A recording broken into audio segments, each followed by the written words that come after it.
Good Sunday morning, everybody. Well, you can run, but you can't hide. Birds of a feather may flock together, but when it comes to flock cameras in Laredo, opinions seem to be taking flight in different directions. Those opinions coming from a simple concern: where do privacy rights end and where does public safety begin?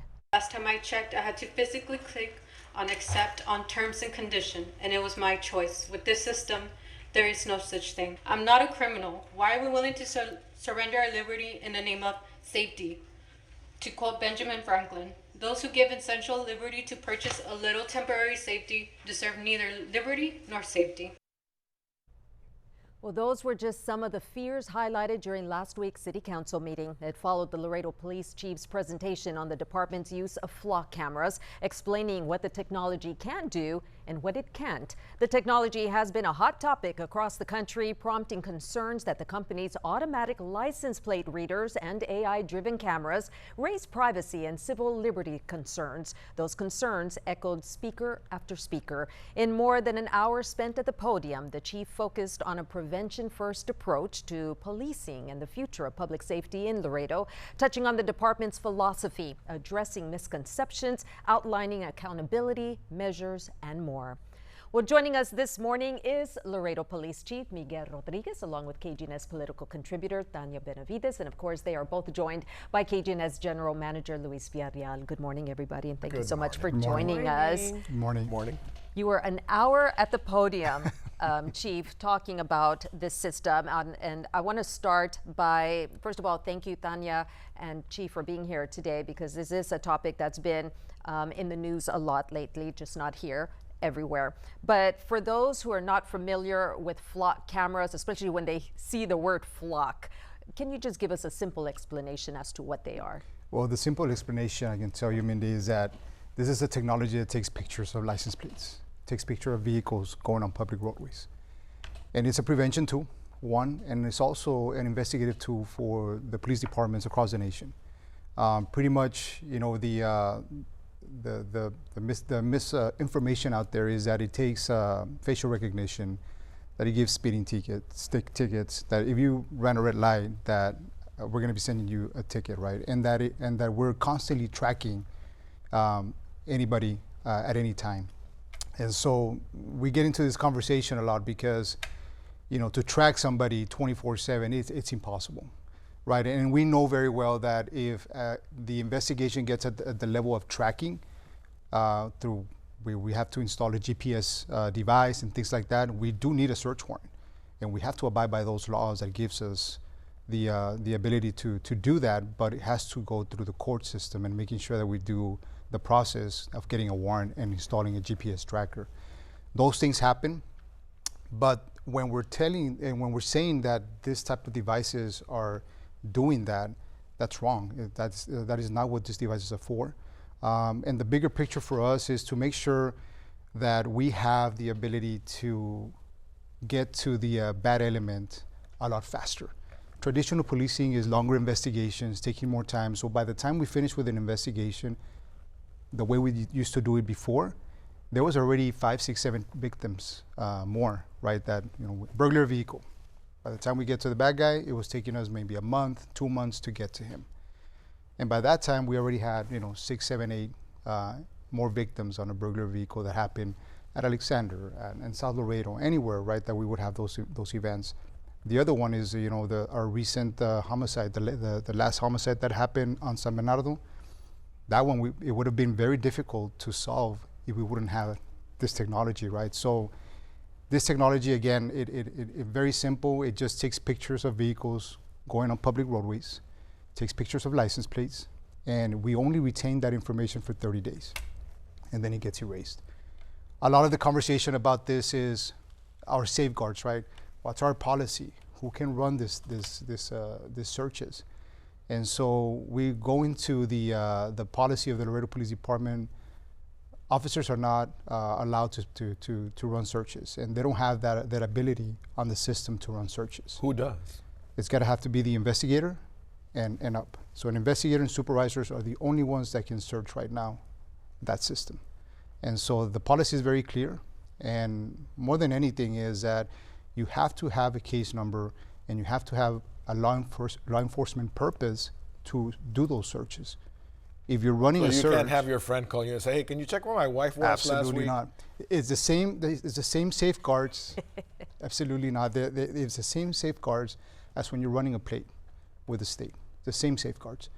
When you run a plate on NCIC, TCIC, on what we call TLITs, and to see who the owner is, it's the same type of policy.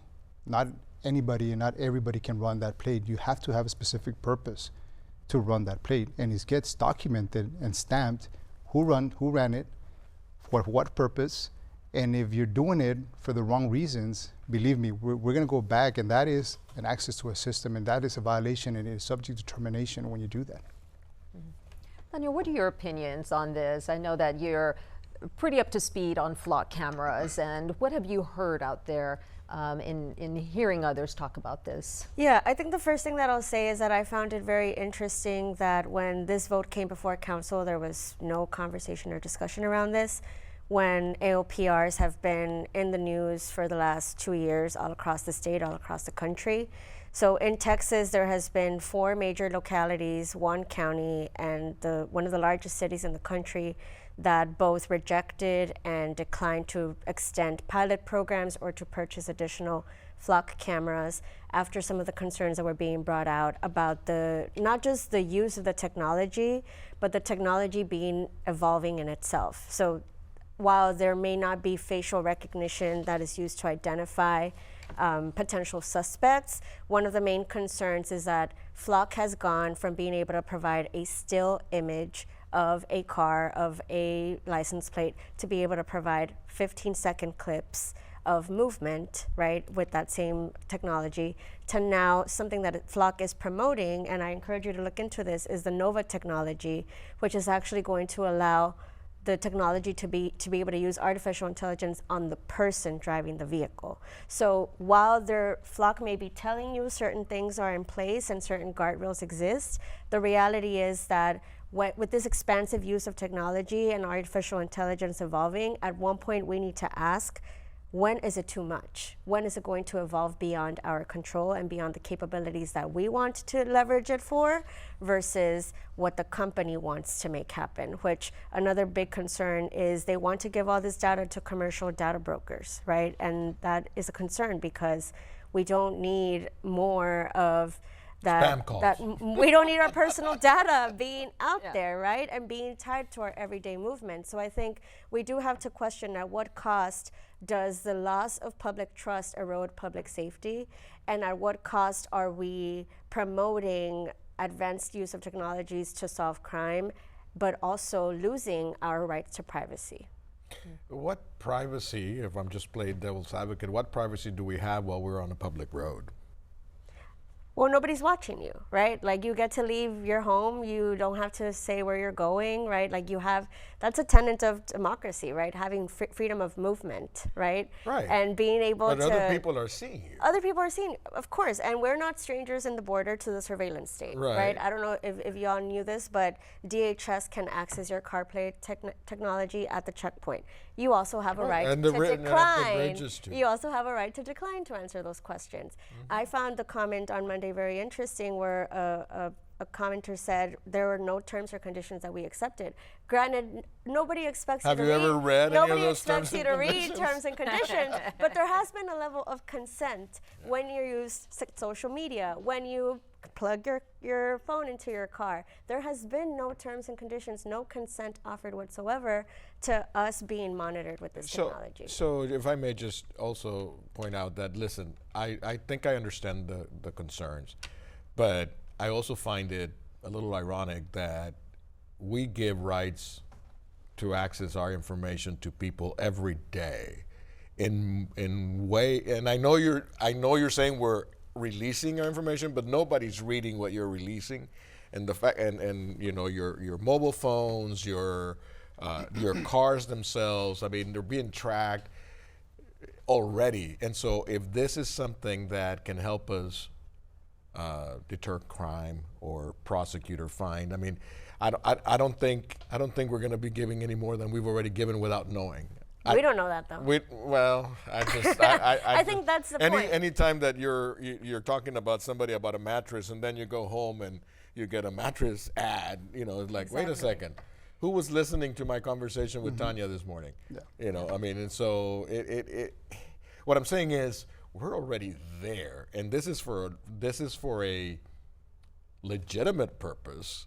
Or for the benefit of our community. So I'm on the fence a little bit, but I just. Chief, let me ask you, going back to what Tanya was saying as far as the capabilities of the system, are there levels that we have? I mean, are we at a base level, or does the system provide everything that Tanya was mentioning, video clips, and is it an expanded type? Yeah. Just wondering if there are different levels that we have or not. It's all or nothing. Well, the device itself for Flock right now does not have a capability of extending an actual video, right? So ours doesn't have that in Laredo? No. So what it does is it's purely a camera. It takes pictures, several pictures as a car is going through, from the front to the side and on the back, right? And so this device, it was put in place for a purpose, right? And that's just to view what was on the public and to track the vehicle's movement as he was coming out of a subdivision or in a specific time that something happened.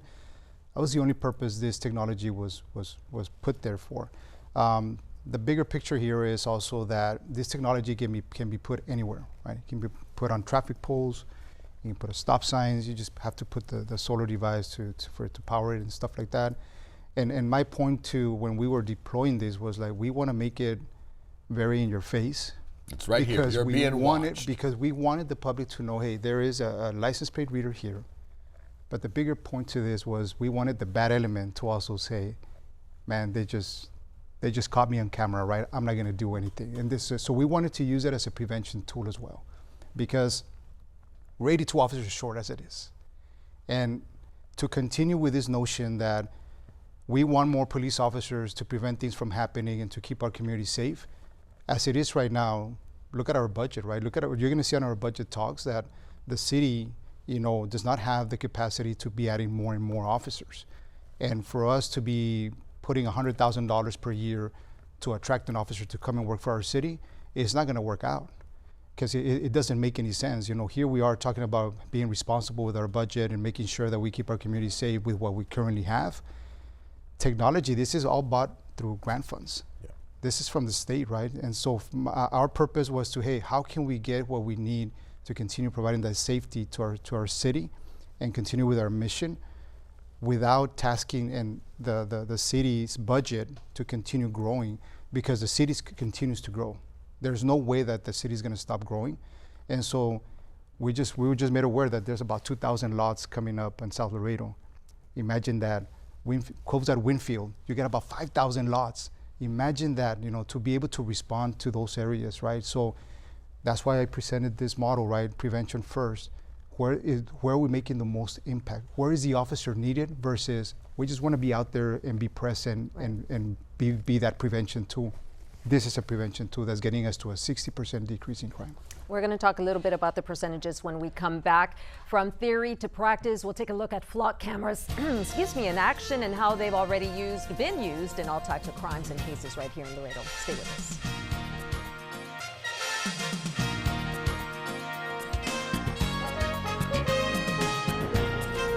Welcome back, everyone. Well, from concept to reality, the department says the technology is already producing results, helping investigators close cases. During the police chief's presentation, the department also demonstrated some of the technology success stories. Those examples ranged from identifying and locating a murder suspect in a moving vehicle to tracking hit-and-run suspects, solving multiple burglary cases that resulted in the recovery of 20 catalytic converters, and even monitoring traffic accidents. One of those incidents was captured by a flock camera in South Laredo, showing a serious collision between a tractor trailer and a car. Authorities say the suspect was eventually found hiding in a nearby brush with help from the thermal capabilities of the department's drone. So that is where we are going to continue our conversation. We've got Police Chief Miguel Rodriguez with us and Tanya Benavides. Thank you so much for joining us. Let's talk a little bit about what you've been able to do, just like we mentioned a little while ago. Well, first of all, how long have flock cameras been installed here in Laredo? So there's the system itself, we started in 2025. We got the grant in 2024. And so 2025, we started deploying this flock cameras, which are the ALPRs, right? The automated license plate readers. How many are there? There's right now approximately close to 300 devices in our city, Okay. but that includes the flock. They call the Raven is within the same ecosystem. The Ravens are the ones that we gave to every high school in our city, and those Ravens are shot spotters. And the reason we gave that to our ISDs is so that whenever there's a shot done in the vicinity of the school, it'll notify the Laredo Police Department, and we can respond a lot quicker. So we don't need a 911 call when there's shots fired in the area. And the reason we did that because of the environment that we're living in. We wanted to make sure if there was shots fired in any of our high schools, that we were able to deploy right away instead of waiting for a call, right? And so those Ravens, that's what they're called, Raven technology. It is not a camera system, it's a shot spotter system. And so right now we have been based on sound, or? It's based on sound. Okay. Gives a notification to the real-time crime center right now. And so we immediately get the officers that are in the area, they get that notification that there's been shots fired close to the school, right? So we deploy them right away. So make sure if there's a threat that we engage right away and make sure that we eliminate that threat. And so those are the Raven technology. And then we have the Condor technology. Is everything after birds? Yes, that's what it's everything's Ravens, after birds. condors, flocks. And flock. So the Condors are that's live video camera. And those we put them at every major intersection. So they were right next to a traffic camera. And those are just monitoring that traffic. And the reason we put those, put them in major intersections is because those also have the capability of recording. So we also store it for 30 days. And whenever something happens and there's somebody's going through there, and especially in crash investigations, which were being very successful, hit and runs in the past were very hard to track. And now we're getting them, we have like an 80% clearance rate on hit and runs. And so those cameras were placed there for a purpose, and that's more for traffic. And of course, whenever there is a high level investigation, we also go back and see, hey, did this car go through this area and at what time, right? And so we go and we check one by, the time and the date, and the analyst is just looking at that one live camera saying, okay, did this car go in? Yes, no. Did it go through this intersection? Yes, no. And then they give that to the detective. And so it's a whole ecosystem that we started implementing in 2025. And like I said, it's about 300 devices, but it's all different devices, right? And so this is what I presented in council, that it is the future of policing. Technology is the future, and if we don't embrace it, and if we don't use it, and we continue with this notion that we're going to be adding more officers to get to where we want to get, which is prevent crime and be at a decreasing numbers in crime, we're never going to get there. We have to think outside the box. We have to make sure that we align ourselves to what the current environment is, and that whatever tools are out there to make us better and make us more effective and be more efficient in what we do, we need to grab that and run with it. Chief, let me ask you about the concerns from the other side. Flock transparency portal. And there's a QR code here. What exactly is this? How transparent is this? What can we do with this? So that, we created it right away because we were going to go to council. So I did mention this, right? We run with this 100 miles an hour, right? We were trying to implement this real fast because we knew that our cops, and we always go, the cops program that started, it was implemented in 1996. Back then with Chief Duvalina, there were mass hirings in police officers. And we're talking about academies of 25, 28 individuals being sent to the academy to become police officers based on the federal grant for cops. And so we knew that was coming already, of those retirements coming in. These guys were 30 years in, right? 30 years in, yeah. So we started losing a lot of people. And so we knew that we had to get ahead of the game. And this is why the command that I took on Monday, we sat down and we said, guys, what are we going to do when all this starts happening in the department, right? We need to get ready for this. And we started implementing this. And the one thing that we miss, and I'll accept this, is that we didn't deploy the awareness and the education Ahead to of our time. public. Is the We transparency missed it. enough? I was just going to ask, what do you think? Does I this think- satisfy? Well, I think one concern is what is stored here locally versus what is stored in the cloud, right? Because I think some of the comments that were made on Monday and some of the searches that were brought up, it wasn't just the searches from Laredo Once Police it's Department. there, it's there. It was the 24,000 pages of searches from other law enforcement agencies. I think that's a huge concern, right? Because, so I'm not understanding, and you can like correct me if I'm wrong, but is it a state grant? Because if it is a state grant, then a big concern that I think also needs to be brought into the fold is the Department of Public Safety.